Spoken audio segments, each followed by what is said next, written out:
तपस्या किस लिए कर रहे हैं? शंभू मुनि ने कहा, मैं भारत के आजमन से उत्पन्न हुआ हूँ। हमारे पुरखों का भारत में राज था, उनमें किसी तरह की जात पात ऊंची का कोई भेदभाव नहीं था। सब एक साथ मिलकर बैठकर खाते पीते थे। हमारे वंश में न चीची न चिड़ियों। आर्यों ने आकर जात पात ऊंची का भेदभाव पैदा कर दिया। आर्यों ने मानव मानव को अलग कर दिया, मानव मानव में भेदभाव पैदा कर दिया। हम सभी मनुष्यों को संगठित करने के लिए ही तपस्या कर रहे हैं। हम जात पात और ऊंची के भेदभाव को मिटाकर केवल मानव जात बनाना चाहते हैं। ये सब बातें सुनकर राम के होश उड़ गए। उन्होंने सोचा कहीं थोड़े दिन शंभू मुनि और जिंदा रहे तो यहाँ फिर आदिवासियों का ही राज्य होगा, भारत से आर्यों को भागना पड़ेगा।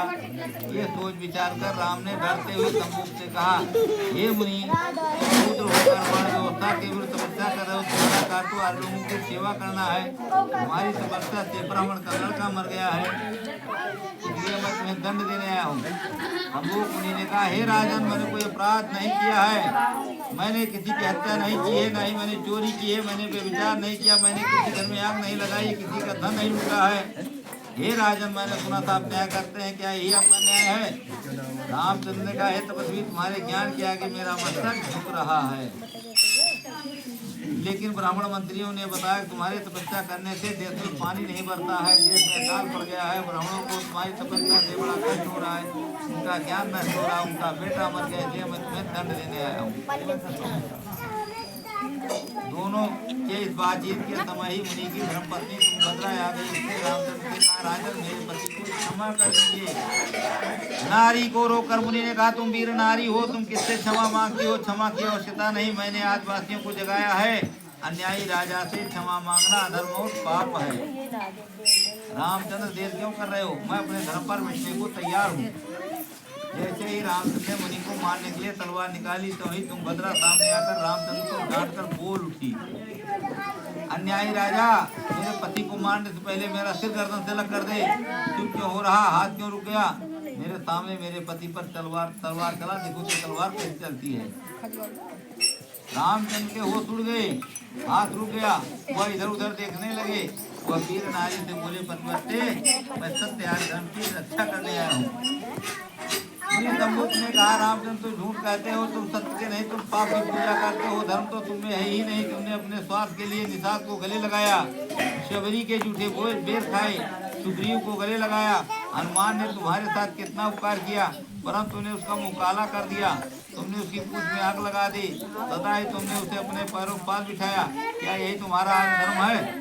जो तुम्हारे साथ भलाई करे उसका तुम इस प्रकार बदला लो। ये कहते हुए मुनि शंभू ने अपनी गर्दन नीची कर दी। निर्दयी राम ने चमकती हुई तलवार से भारत रत्न शंभू मुनि का वध कर दिया। तुंगभद्रा बेहोश हो गई। होश में आने पर उसने रामचंद्र को श्राप दिया, हे राजन, तुमने जिस प्रकार मेरे पति से मेरा विद्रोह किया है, वैसे ही तुम्हारा भी तुम्हारी पत्नी से विद्रोह होगा। जाओ, मेरे पति को मारकर जीवन में घड़ी भर को भी चैन न पाओगे। ब्राह्मण लोग में भले ही भगवान का अवतार माने, आदिवासी तुम्हें हत्यारा ही कहेंगे। लोग जानते हैं रामचंद्र को जीवन भर चैन नहीं मिला और उसका उसकी पत्नी से विद्रोह हुआ। इस प्रकार शंभू मुनि ने भारत में आदिवासियों की मर्यादा को अपने प्राण देकर भी कायम रखा, बुद्धि तथा ज्ञान प्राप्त करेंगे। इस प्रकार आदिवासी कथा का यह अध्याय समाप्त हुआ। अध्याय प्रथम पावन का अवसान यहाँ से होता है। सुनने से धन संतान बढ़े, आलसी सब कुछ होता है। हे लड़कियों, थोड़ा देर बोला हो। जो शंभू की जय, महान क्रांतिकारी की सच्चे मूल भारतीय की जय। हाँ, हो रहे रे होता।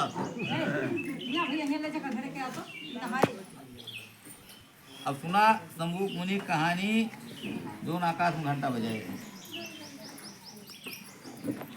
द्वापर युग में पांडु श्री कृष्ण के दोस्त कहाए थे। हिमानी वीर लड़ाकू थे, सूपा मुनि से शर्माए थे।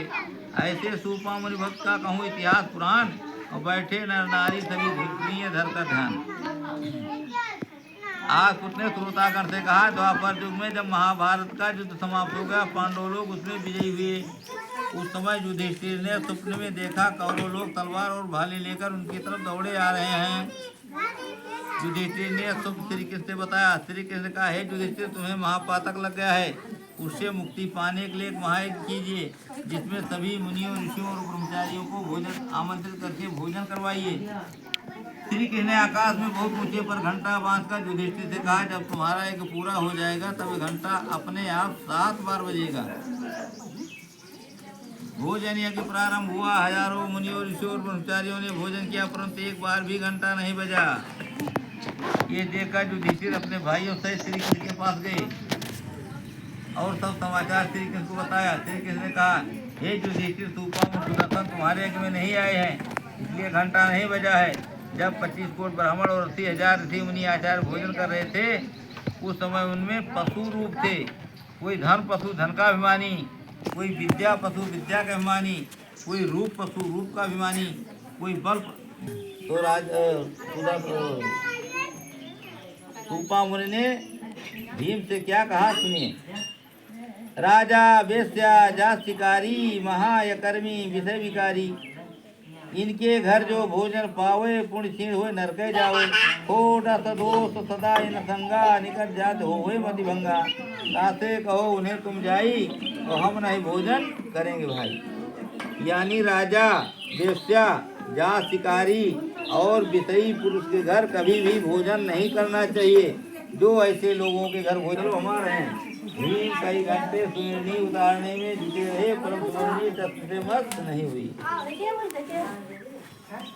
ये देखकर सूपामुनि ने भीम से कहा, हे भीम, मैं तो सोच रहा था तुम आधी दूर पहुंच गए होगे, तुम तो भी यहीं खड़े हो। भीम बहुत शर्माए। सूपामुनि ने कहा, जब तुमसे जरा सी सुरनी नहीं उठी तब तुम मुझे गदा मारकर पाताल कैसे पहुंचा सकते थे। भीम पछताते हुए वापस लौट गए। जब भीम ने युधिष्ठिर से सवाल बताया तो सब भाई मिलकर फिर श्री कृष्ण के पास गए और सारी व्यथा कही।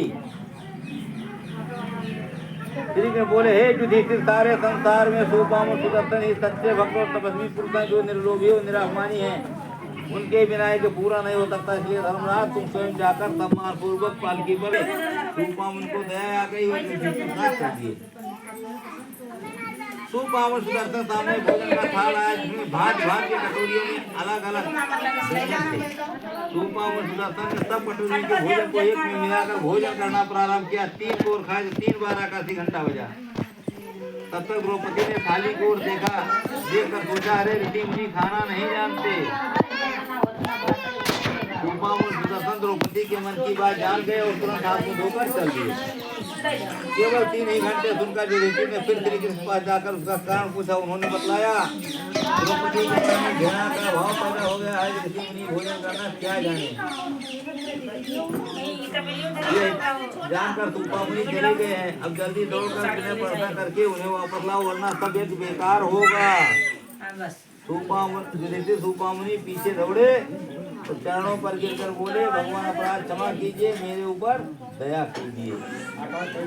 आदिवासी मुनि सुदर्शन को दया आ गई।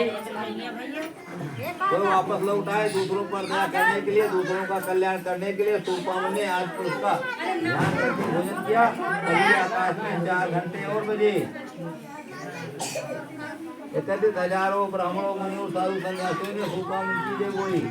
इस प्रकार आज वंश के द्वितीय मुनि सूपामुनि ने अपने युग के सभी ब्राह्मण दंडी सन्यासियों को, जो अपने को धर्म का ठेकेदार मानते थे, पराजित किया और आज भारतीयों की सभ्यता का झंडा ऊंचा किया। यह ब्राह्मणों ने सूर्य नीति आज बना रखा था।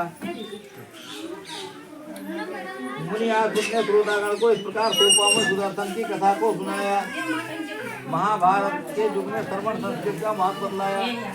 जो सूपामुनि सुदर्शन की कथा को सुनेगा, दूसरों को सुनाएगा, पापों से छुटकारा पाकर पुण्य को प्राप्त करेगा एवं मनचाहा फल पाएगा। थोड़ा लड़कों जय बोला।